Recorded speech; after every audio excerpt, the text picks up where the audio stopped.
Welcome, my dear Taurians. This is going to be an Inner Landscapes intuitive astrological reading for all of my beautiful Tauruses with their sun in Taurus in the 3rd house as a placement for the month of May 2023. Excuse me.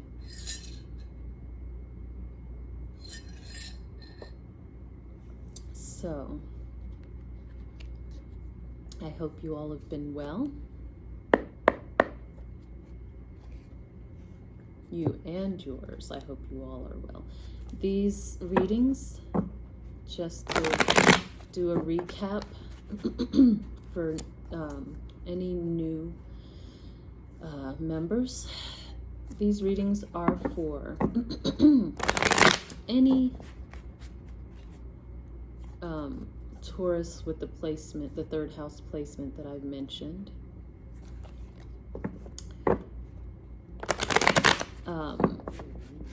Children that are Taurus children with these placements. And by that I mean this can be a child that it can be your own Taurus child that you're raising, a child that you know of, an aunt, you're an aunt to this child, an uncle, anything like that. But just to gain more insight into this Taurian that is out there finding out how to maneuver in this world, or this could be for you as an adult that has their sun in Taurus in the 3rd house as a placement, and you are looking for some guidance for your own inner child, how to gain insight into your own inner child and how to raise that inner child, just as you need to raise children that are out in the world. We do need to also raise and care for our inner child, our own inner child.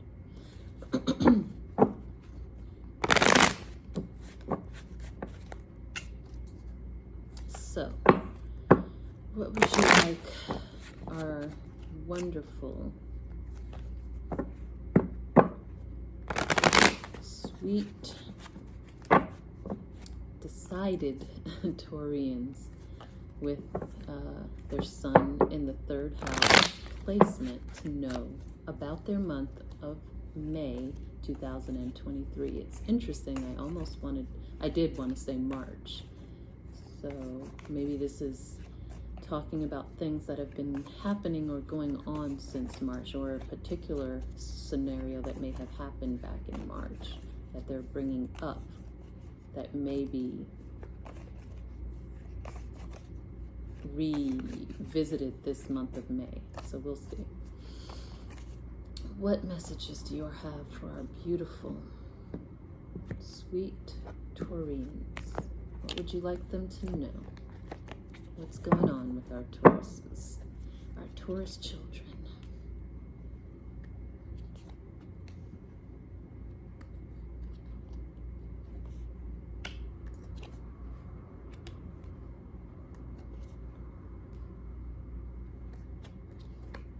And this is a new spread that I've started. And just to reiterate, because I've mentioned in previous readings, but I'll reiterate it for other signs that I've done. Here, I'll reiterate that I will just go ahead and go through what each placement means as we're going through, as I'm picking up the energy and from these cards and reading them. So just bear with me. Excuse me. All right, so the first card placement shows us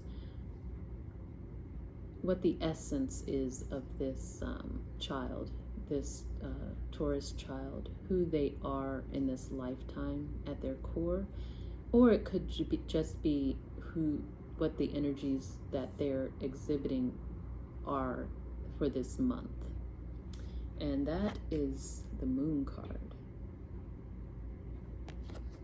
So some very underlying energies, subconscious energies, things that they're turning inward. They're very introspective, if not in general, then for sure this month they have a lot to think about and work through, and they're doing self-check-in this month.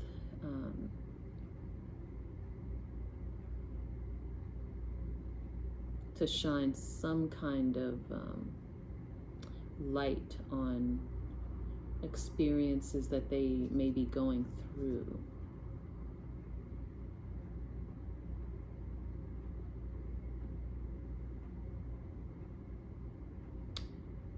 There's also, I'm seeing that there's something, at least in part, the reason that they're going inward and doing some introspection is because there's something that they're protective of, being protective of or over. Something that they're wanting to protect and shield from the world.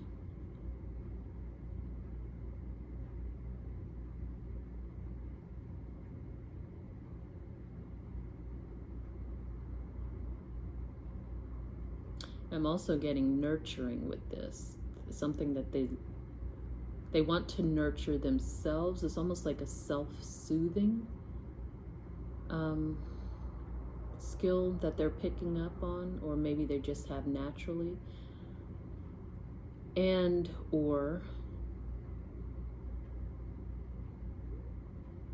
there's a nurturing energy for whatever that they're trying to bring to whatever it is that they're protecting within themselves. So that is who they essentially are. Next card tells us what motivates them, what they're motivated by in general, overall, as a person in this lifetime, or for this month. That is the High Priestess in reverse.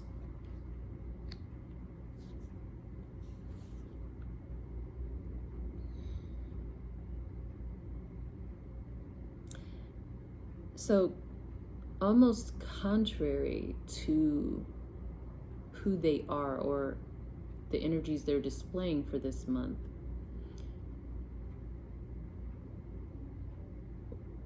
they're motivated by sharing things, not being one who holds things in, who holds any secrets or is overly protective of themselves. They are motivated by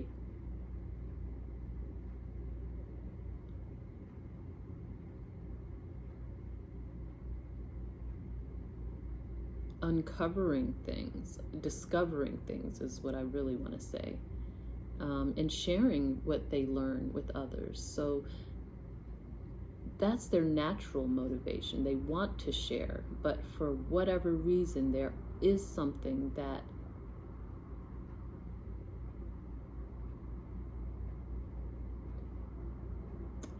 this is what I feel like it is.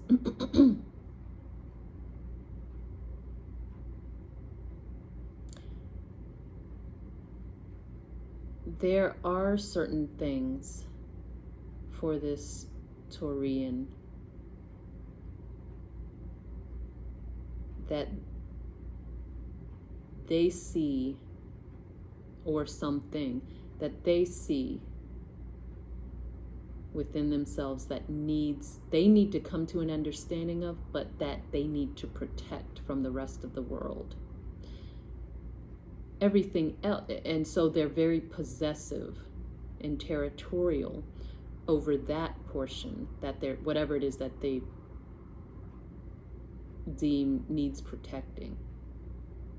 They can be very possessive over that. But everything else, in general, for this one, is fair game. They're open. Their natural inclination is to share, to let things out, and not necessarily let things sit within them. That's what motivates them truly, is to uncover and discover things about themselves, about others. They love to learn and to share what they've learned, unless they feel it's something that they need to nurture and protect for themselves. There's a portion they keep for themselves, and there's a portion that they are motivated to share with the world. That's the best and most simple way that I can put this. The next 3 cards show it's what I like to call the power of 3, the Trinity cards, because they point to possibilities of certain astrological placements in the natal chart of this child. For instance, the first card in the Trinity tells us about the possibility of their south node placement. And by south node, I mean where they've been, especially in previous lives, experiences that they've been through, what they've just come through. Although it could point to earlier in this lifetime, it generally tends to be an indicator of experiences that they've dealt with and gained knowledge and skills and tools from to use in this life. The second card in the Trinity series points to what karma they have to work through in this lifetime because of previous choices and decisions, usually from another lifetime. So it's the energies that they have to balance out and clear and work through in this lifetime to balance their universal bank account, essentially. Next card, the third card, final card in this Trinity series, points to their north node placement possibility, which is simply what they are working towards in this lifetime, their goal, their highest aspiration, what they're being drawn to, magnetized towards, their inner guide or their North Star for this lifetime. And for me, the North Node usually indicates a good possibility of whatever that North Node is becoming their sun sign for their next lifetime. So if you have, if this child has a North Node in Sagittarius, for instance, in this lifetime, then it's a great likelihood that they're going to, their next lifetime, they're going to be a sun sign in Sagittarius. So that being said, let's go ahead and start with the first card that I mentioned in this Trinity series, and that's their South Node, and that is the 5 of Wands. Excuse me.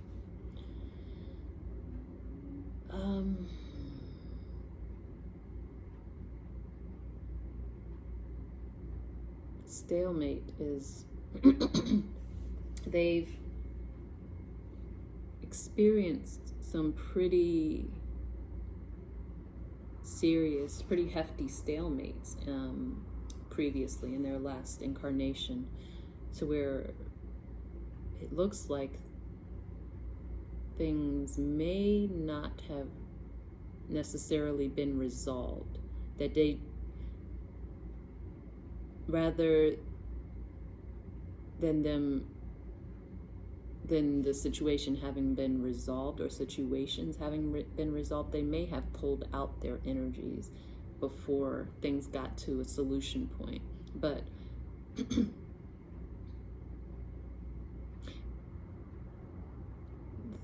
they have been through scenarios where they have had to know when to continue and when to withdraw from situations,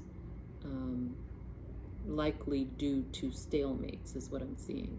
So that's part of the skill set that they have available for them to use, this understanding in this lifetime. Okay, next is the karma card I mentioned for this lifetime, and that is the Ace of Wands, what they have to work through in this lifetime.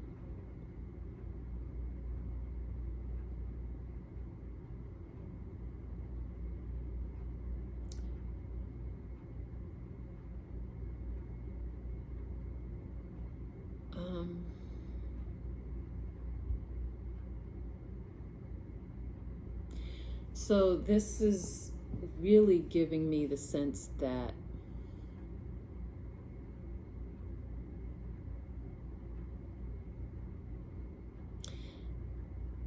and I think it is tied to directly, this karma is tied directly to this Five of Wands, stalemate energy from previous lifetimes. I think the ones where there were true stalemates situations in past lifetimes that they could not or did not or would not solve, and they may have pulled out too early, they are being worked out in this lifetime. So the thing that I was going to say I was getting from this Ace of Wands is that they're having to reignite these energies in this lifetime, whether they're doing it or they're being reignited for them. They're having to restart situations that they may have already gone through, but being restarted in order to follow it through to completion, and find a solution or find solutions, because it may be a recurring theme until they work these energies out to where they're not imbalanced anymore. So that's what I'm getting from there. The next card, the final card in this Trinity series, or Power of Three, is their North Node card, and that is the Three of Wands. Yeah, these are kind of all tied together, interestingly enough. I don't usually get this in readings, but so their North Node, where they're heading, where they're being guided, is to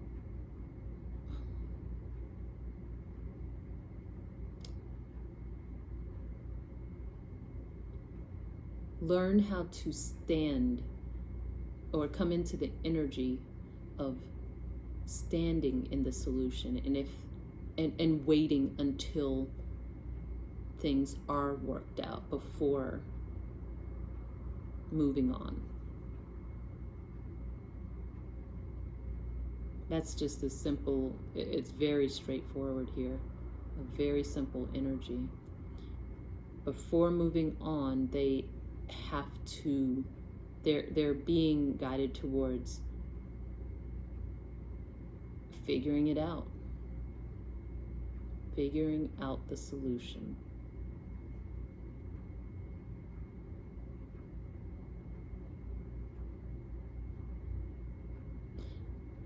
Scouting out whatever avenues, whatever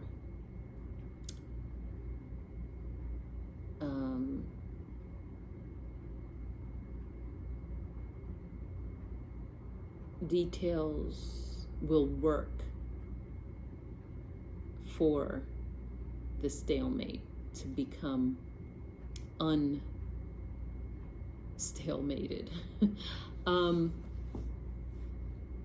Yeah, so the energy is very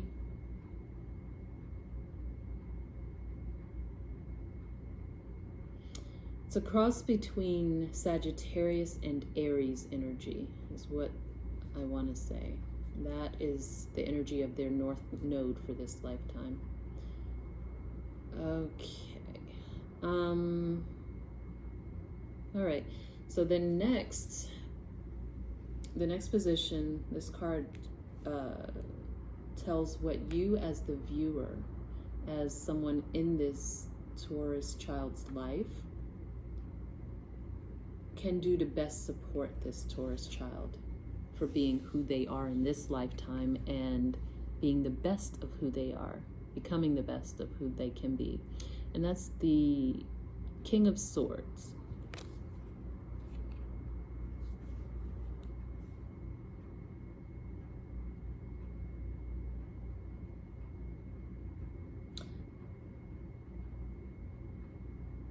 You can help them, you can best support them by giving them opportunities to talk. In particular, giving them opportunities to help them work things out that they might be trying to solely work out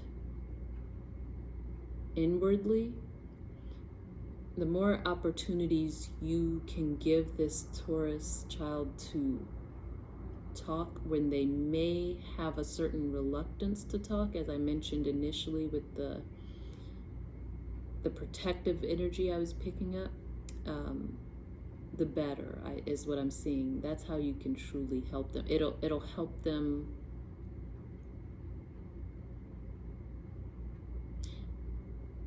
much better work through things and come to clearer points on things. Not that introspection won't help them, but I'm feeling whatever it is that they're super protective of, it would be good for it to be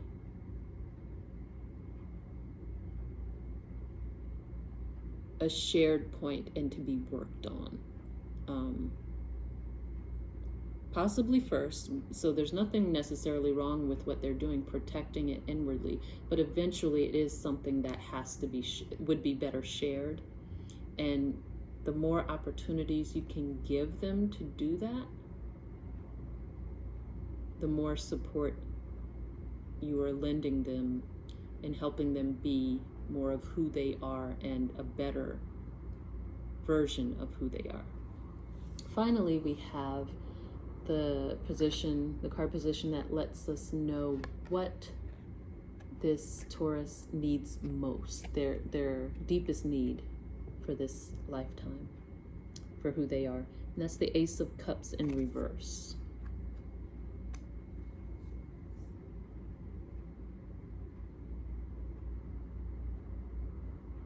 They need to share what they love. Share in love. I'm getting both of those. Share what they love, what's of value to them, and share in love.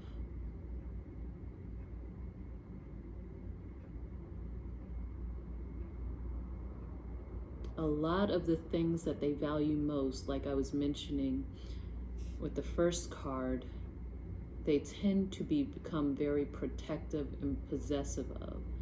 And that's what they have a need to learn to share instead of possess. Nothing wrong with protecting, but when it gets to the point of possessiveness, then that's when we can land in some sticky situations that might not be healthy, the healthiest way of handling things. Okay, so that's their need for this lifetime. Their core need is to share of what they love. Allow it to be shared.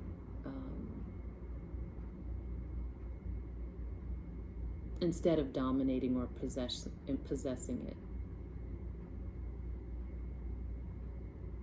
Yeah. Okay. So that, my dears, hopefully gives you more insight into this wonderful little Taurian we have here, and I pray for a blessed month of May for you and yours. Till next time.